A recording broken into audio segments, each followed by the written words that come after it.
Mari sembah Tuhan.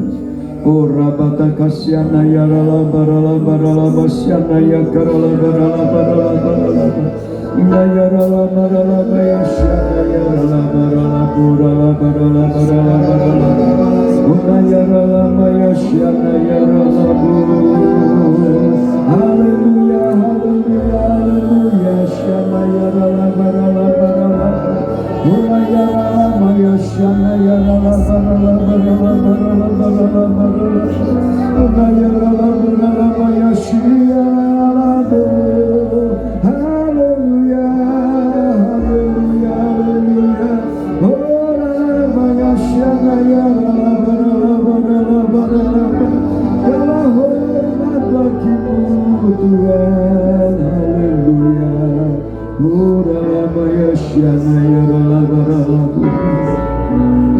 Makasih Tuhan, terima kasih. Makasih Tuhan, terima kasih. Mari kita siapkan hati kita untuk mendengar kebenaran firman Tuhan.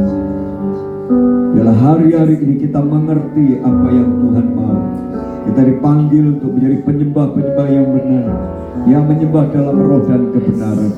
Kita tahu panggilan tertinggi kita bukan hanya untuk menjadi orang Kristen, beragama Kristen, tapi justru Tuhan berkata, kita dipanggil untuk menjadi penyembah-penyembah yang benar, yang menyembah dalam roh dan kebenaran. Bapa terima kasih, jadikan kami penyembah-penyembah-Mu. Setiap hari kami masuk dalam hadirat-Mu, kami penuh dengan pengurapan, kami tinggal dalam hadirat-Mu, dan kami terus penuh dengan Roh Kudus. Kami berdoa, urapi berkati kami pada malam ini. Setiap firman yang Kau sampaikan akan mengajar kami, mendidik kami, melatih kami, ajari kami Tuhan, supaya kami lebih dalam lagi mengasihi Tuhan dan menjadi pelaku-pelaku firman. Dalam nama Tuhan Yesus kami berdoa dan kami mengucap syukur. Haleluya. Mari kita siap mendengar firman Tuhan. Kita sama-sama katakan amin. Tuhan Yesus. Haleluya, haleluya. Salam Bapak Ibu semuanya, semua diberkati Tuhan ya. Baik, silakan duduk kembali. Puji Tuhan. Baik, malam ini kita sama-sama di rumah doa ini kita akan membahas satu tema penting, yaitu tentang penyembahan. Saudara, penyembahan adalah panggilan tertinggi dalam kekristenan.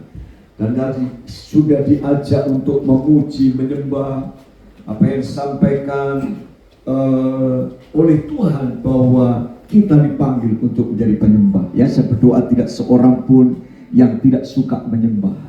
Karena menyembah ini adalah kita masuk hadirat Tuhan. Nah, saudara, saya akan mengajar tentang pengajaran tentang penyembahan dengan tema yaitu ibadah adalah pusat penyembahan yang holistik. Ini waktu saya kuliah ini di S2 ini ada satu pelajaran mata kuliah tentang penyembahan. Dan saya bersyukur karena ada 3 mata kuliah yang rasanya ini luar biasa gitu ya. Yang pertama teologi doa.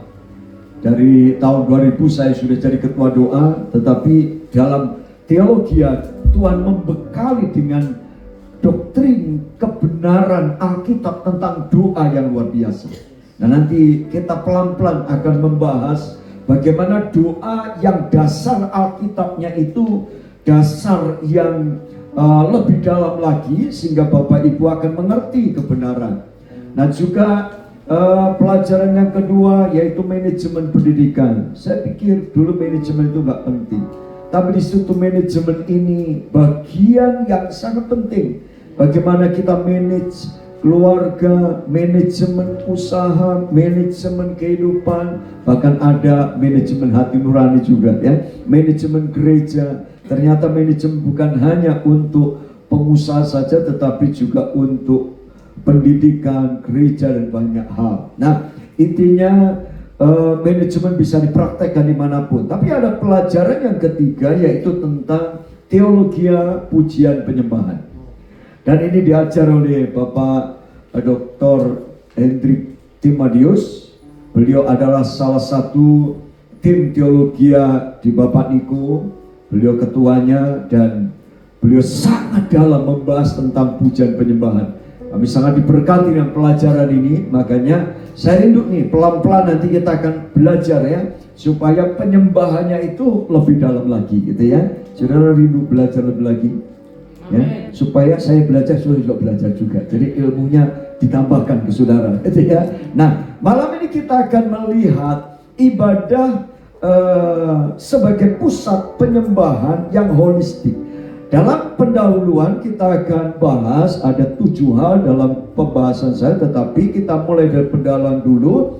Kita akan melihat Bapak Ibu, yang pertama, penyembahan bukanlah sekedar aktivitas liturgi atau kegiatan agama. Liturgi urutan nyanyi, nyembah, doa, dan bukan hanya itu. Tetapi penyembahan itu hubungan total antara manusia dengan Allah, mencakup roh, jiwa, tubuh, bahkan seluruh aspek kehidupan kita.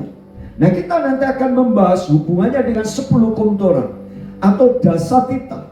Ternyata dalam 10 hukum Taurat itu diajarkan tentang penyembahan yang holistik, menyeluruh. Nah, maka itu kita akan bahas nanti satu persatu.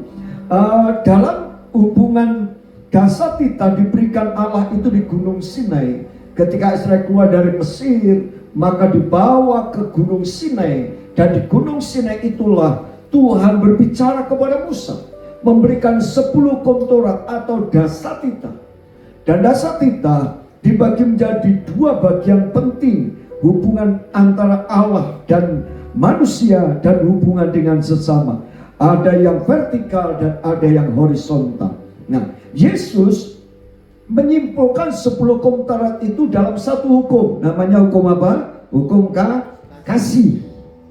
Dalam hukum kasih Tuhan Yesus katakan, kasihilah Tuhan Allahmu dengan segenap hatimu, dengan segenap jiwamu, dan dengan segenap akal budimu, dan kasihlah sesamamu manusia seperti dirimu sendiri. Nah, hukum Taurat juga diatur seperti itu. Nanti pelan-pelan kita akan bahas. Saya rindu saudara memahami ini ya, karena ternyata dalam perjanjian lama dan perjanjian baru ada koneksi, ada hubungannya.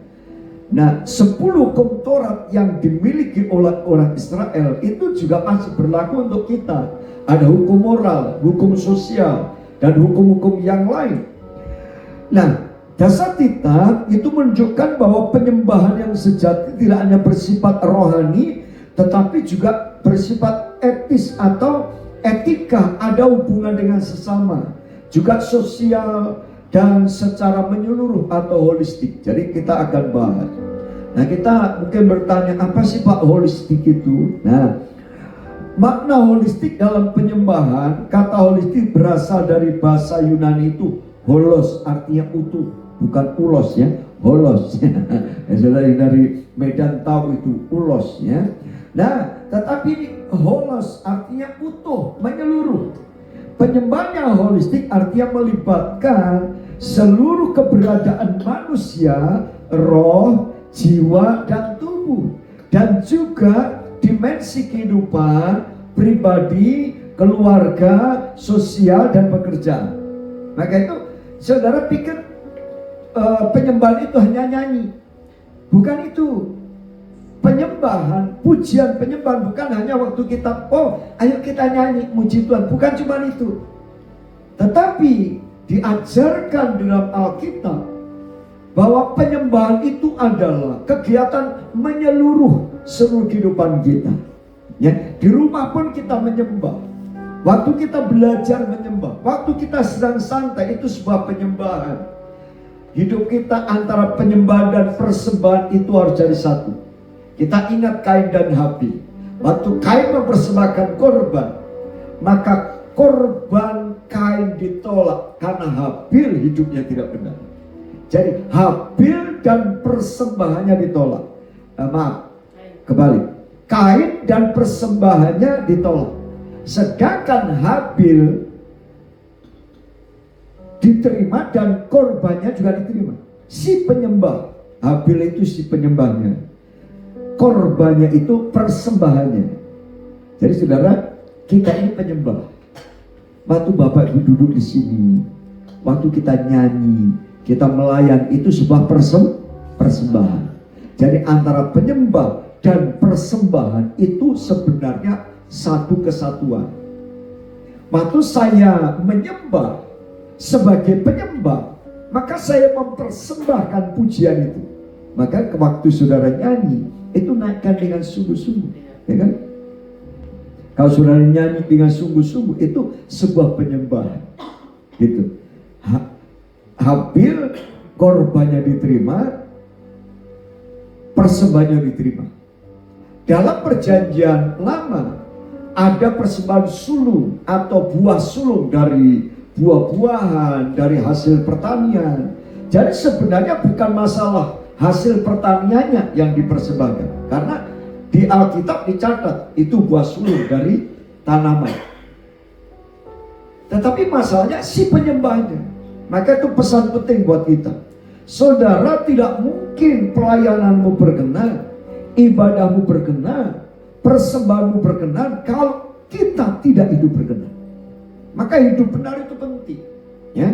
Maka itu melibatkan seluruh aspek kehidupan kita, menghubungkan kasih kepada Allah dan kasih kepada sesama sebagai satu kesatuan dalam persekutuan dengan Roh Kudus. Roh Kudus turun atas kita, memimpin kita untuk hubungan dengan Allah dan untuk hubungan dengan sesama.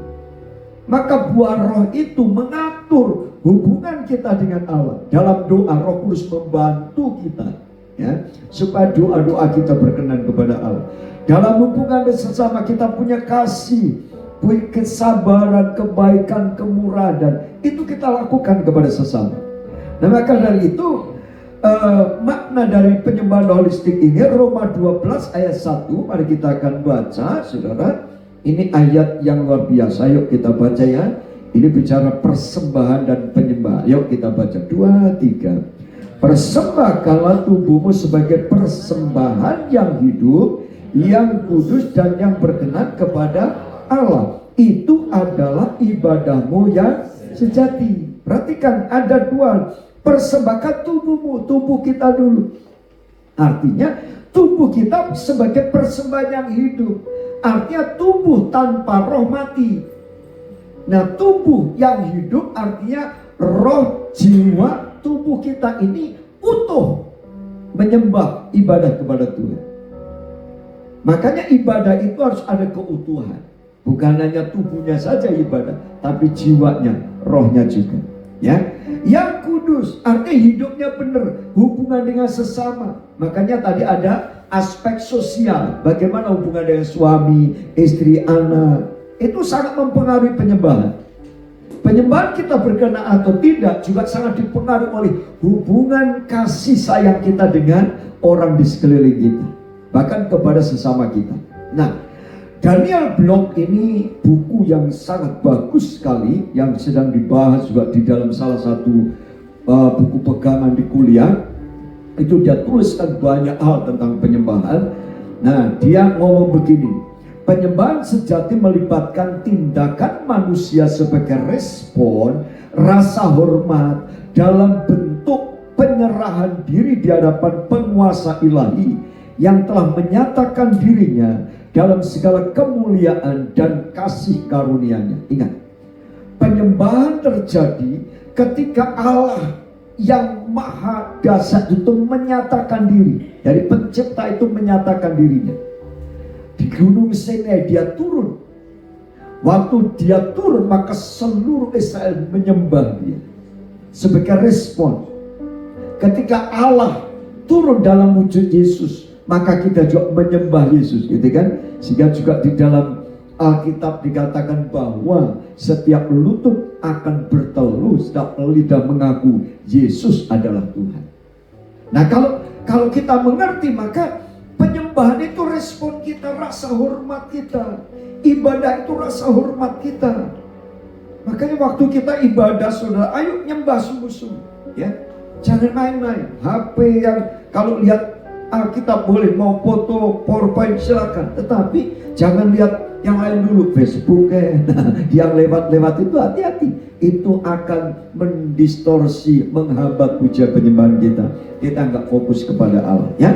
Nah, kita lihat sekarang bagian ketiga, dasar titah dengan penyembahan. Nah, itu 10 hukum Taurat itu dengan penyembahan. Saudara lihat ini, waktu saudara ngerti ini, saudara akan semakin sungguh-sungguh dalam ibadah, ya, sungguh-sungguh dalam penyembahan.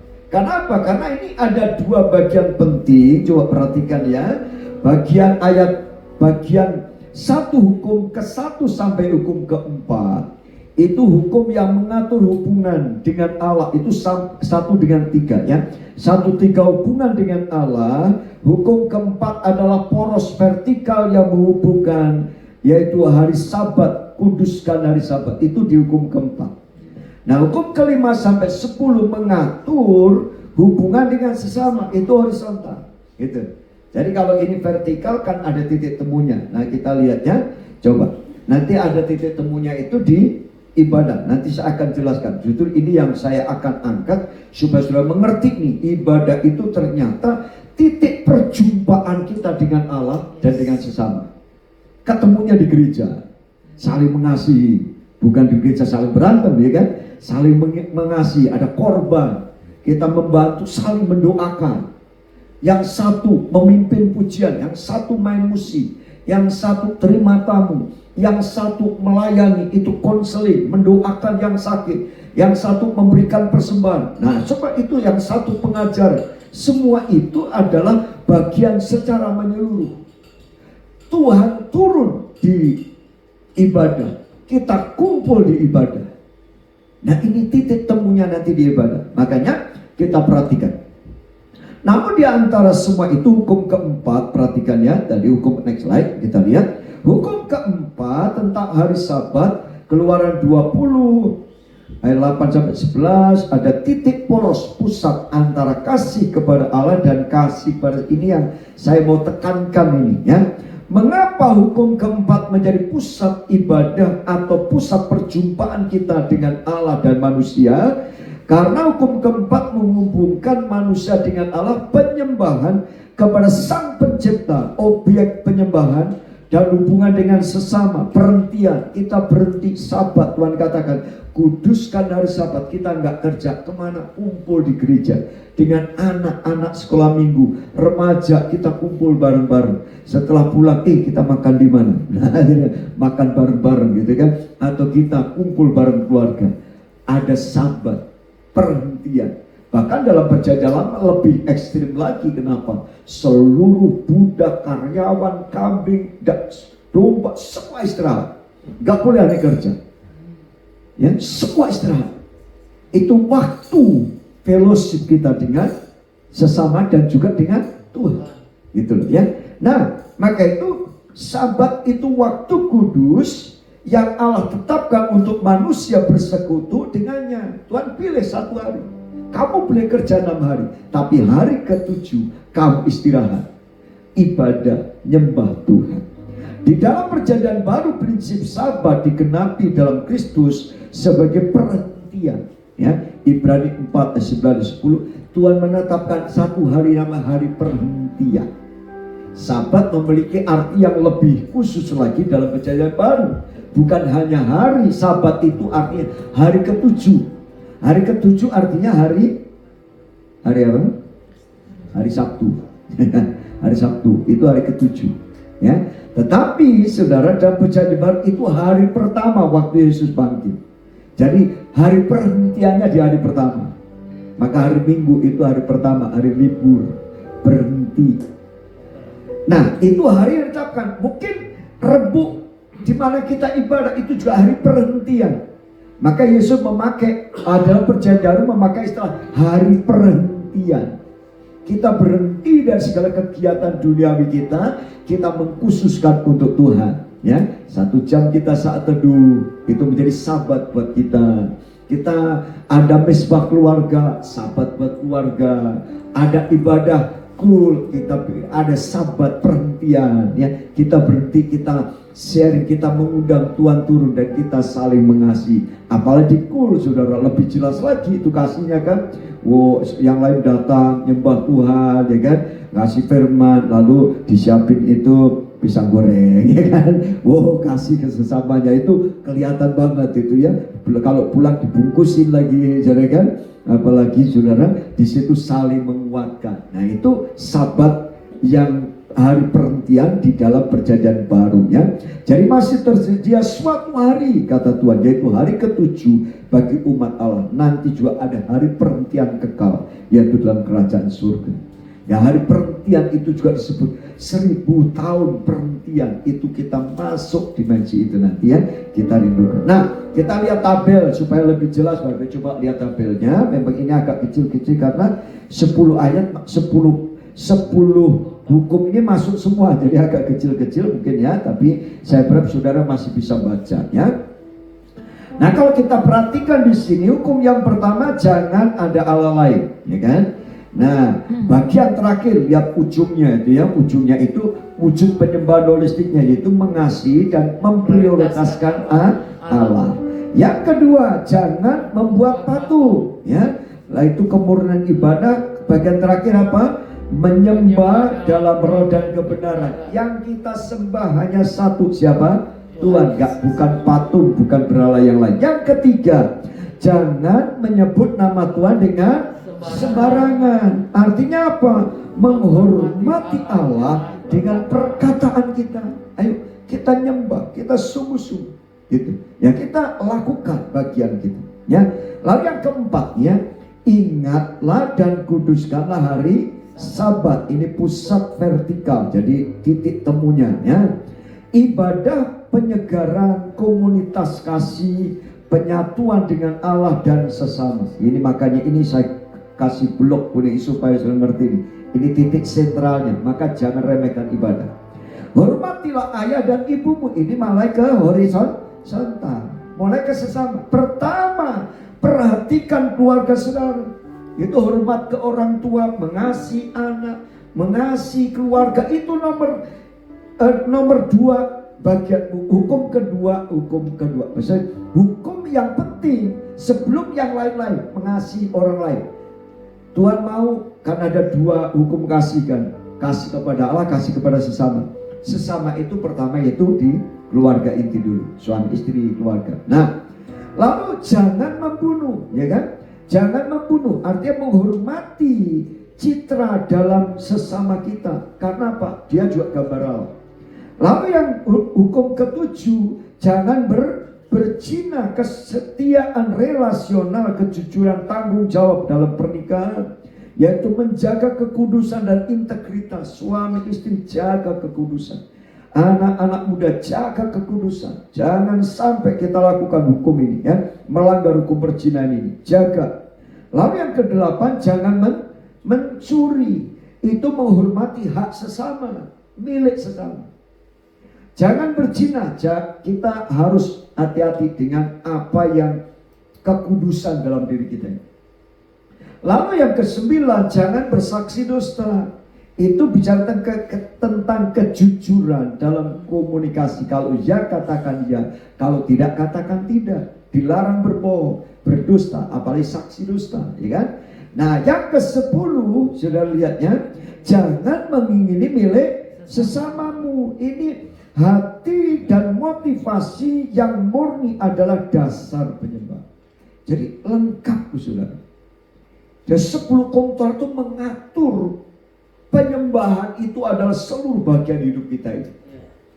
Dari menyembah Allah, menghormati Allah, lalu tidak ada patung, lalu kita juga kuduskan sabat ibadah yang benar, lalu hormati orang tua, istri, anak, saling hormati, tidak membunuh, tidak mencuri, tidak berzina, tidak suka bohong, tidak mengingini milik sesama istrinya, semua dan lain sebagainya. Ya, nah ini lihat ya. Nah kita lihat nih ya. Daniel Block menuliskan begini, ini dalam buku Daniel Block. Hukum vertikalnya itu 1, 2, 3. Kita perhatikan tabel Daniel Block tidak menekankan secara khusus tentang hukum keempat. Daniel Block memang bukan orang Pentakosta, ya, tetapi dia adalah orang Injili. Ya, jadi bukan Pentakosta seperti kita. Nah, tapi dalam bukunya itu bagus sekali. Dia bilang begini, saudara. Tidak menekankan secara khusus tentang hukum keempat sebagai pusat perjumpaan antara Allah yang disembah dan manusia sebagai objek penyembahan. Ini dikutip dari bukunya For the Glory of God oleh Daniel Block. Nah, relasi ke atas dan hukum ini, engkau harus mengasihi Yahweh Allahmu dengan segenap hatimu, pikiranmu, dan segenap keberadaanmu, dengan segenap sumber dayamu, dan engkau harus mengasihi sesama manusia seperti dirimu sendiri. Dan itu hukum yang Yesus lakukan, yang horizontal, ya, yang vertikal, mengasihi Tuhan. Nah, kita lihat ini yang saya gambarkan ini saya gambarkan supaya saudara memahami. Ini yang saya sampaikan supaya nanti saudara paham. Ternyata titik temu itu nanti di nomor 4 ini. Nah, secara khusus, ya, dalam tabel ini kita menemukan bahwa hukum keempat atau Sabat dalam PL, hari ibadah dalam perjanjian baru, insan Pentakosta, kita menjadikan ibadah adalah pusat penyembahan sejati. Ya, coba perhatikan. Engkau harus mengasihi Tuhan dengan segenap hati, ya, ke sesama, ke atas tadi sudah dijelaskan. Itu ya, jadi ibadah itu pusatnya. Maka itu kuduskan hari Sabat. Nah, coba lihat penyembahan yang holistik meliputi, coba ini ya, meliputi yang pertama dimensi rohani. Next slide. Dimensi rohani bertekun. Next slide, ya, gitu ya. Nah, penyembahan holistik dalam ibadah perjanjian baru, dimensi rohani bertekun dalam ibadah, firman, doa, persekutuan, ya. Penyembahan sejati melalui persekutuan dengan Allah dan saudara seiman. Itu dimensi rohani. Dimensi sosialnya, hidup dalam kasih dan kebersamaan. Kasih, peduli kepada sesama. Lalu kesatuan tubuh Kristus. Kita tidak membedakan gereja mana, ya. Karena itu semua adalah perwujudan dalam tubuh Kristus. Lalu yang dimensi ketiga, ekonomi, kedermawanan. Kita peduli satu dengan yang lain. Kita mengasihi orang yang susah. Kita melakukan tindakan-tindakan sosial dan kita lakukan itu, ya.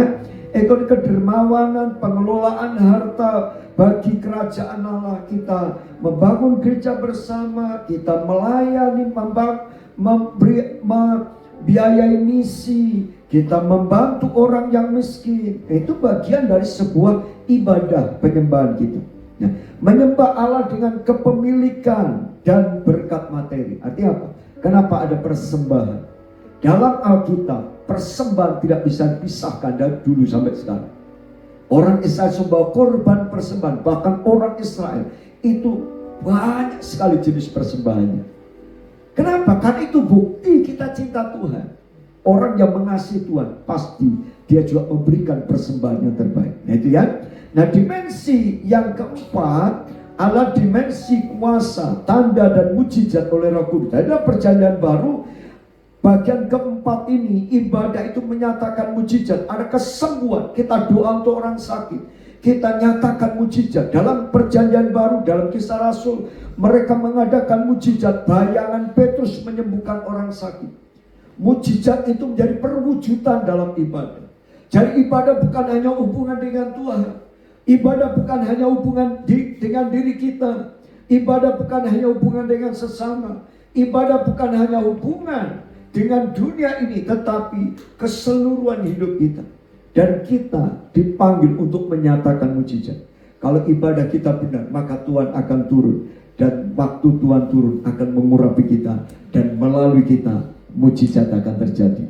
Kita menolong banyak orang, kita memberkati banyak orang, mendoakan banyak orang. Nah, kita lihat. Maka itu, next slide. Maka penyembahan holistik adalah ketika seluruh aspek hidup kita menjadi yang pertama.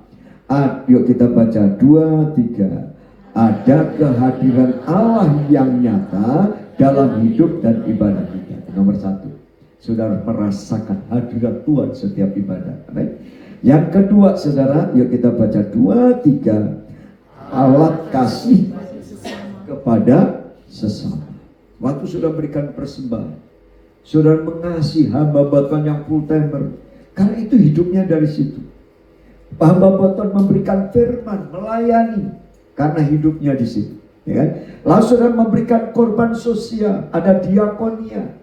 Kita kumpulin dana untuk membangun gereja supaya anak cucu kita nanti punya gedung gereja. Semua itu kita lakukan. Kita itu alat kasih ya kepada sesama kita. Yang ketiga, kehidupan yang memuliakan Allah setiap hari. Setiap hari, ibadah itu setiap hari ya, bukan hanya hari Minggu saja. Yang keempat, baca 2-3. Seluruh aspek kehidupan kita adalah surat Kristus yang terbuka. Semua orang melihat kebaikan kita dan memuliakan Allah. Berikan tepuk tangan dulu buat Tuhan dulu. Nah, bagian akhir nih, 2 slide lagi yang saya bacakan ya. Sebagai insan Pentakosta, ibadah adalah sentral. Relasi antara kita sebagai penyembah dengan Allah dan yang disembah, dan relasi kasih antara kita dengan sesama sebagai wujud nyata bahwa seluruh aspek kehidupan kita adalah penyembahan, karena kita adalah penyembah yang benar ya. Penyembahan tidak bisa dipisahkan. Oh, saya hanya ngasih sama, nggak bisa. Oh, saya yang mengasihi Tuhan, nggak bisa. Ini dua aspek yang saling berkaitan. Dr. Niko, Bapak rohani kita, Pak Pendeta Niko, sebagai tokoh kegerakan restorasi Pondok Daud, yaitu doa pujian penyembahan. Dan Bapak Ibu tahu, teologi doa pujian penyembahan itu satu-satunya di sekolah teologi yang diajarkan, yaitu di STT yang di Bapak Niko.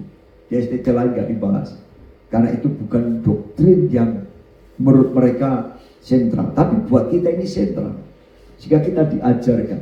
Kenapa? Karena Tuhan panggil kita merestorasi Pondok Daud, yaitu doa pujian penyembahan ya. Nah, Dr. Niko berkata bahwa mengartikan restorasi Pondok Daud adalah apa? Baca 2-3. Prajurit-prajurit Tuhan yang gagah perkasa, yang mempunyai gaya hidup doa pujian penyembahan bersama-sama dalam unity, dan yang melakukan kehendak Bapa pada zaman ini. Ini saya kutip dari buku Arti Odi, halaman 57 dari GB Katsu. Baik, yang terakhir, mengingat ibadah adalah bagian yang sangat penting, merupakan perjumpaan Allah dan umat. Maka Pendeta Niko Nyotora Harjo, kepala senior kita, menekankan dalam ibadah harus selalu ada yang pertama apa? Hadirat Allah. Allah hadir di tengah umatnya. Yang kedua apa? Pengurapan. Setiap kita harus yang melayani dan beribadah harus menerima urapan Roh Kudus, tanda perkenanan Tuhan. Waktu ibadah ada tanda perkenanan. Dan yang ketiga, dan bahasa roh sebagai respon kita atas kehadiran Roh Kudus dan ibadah doa pujian penyembahan kita dalam kepenuhan Roh Kudus. Beliau telah meletakkan dasar ibadah penyembahan sebagai insan Pentakosta dengan pengajaran restorasi Pondok Daud, yaitu DNA dari GBI Katsu. Berikan tepuk tangan buat Tuhan ini. Nah, ini yang saya sampaikan. Ada bagian kedua, nanti kita akan bahas tentang unsur ibadah. Ini masih setengah gitu. Tapi kita akan bagi berdiri, kita akhiri. Bapa di surga, kami mengucap syukur Tuhan, terima kasih. Kita naikkan pujian ini, ku masuk ke hadirat.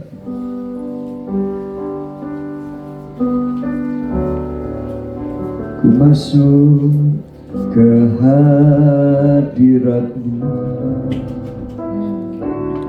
di tempat kudus-Mu Tuhan.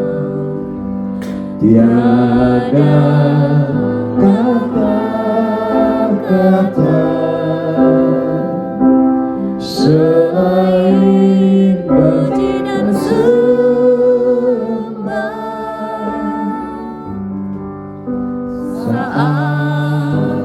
saat ini. Amin.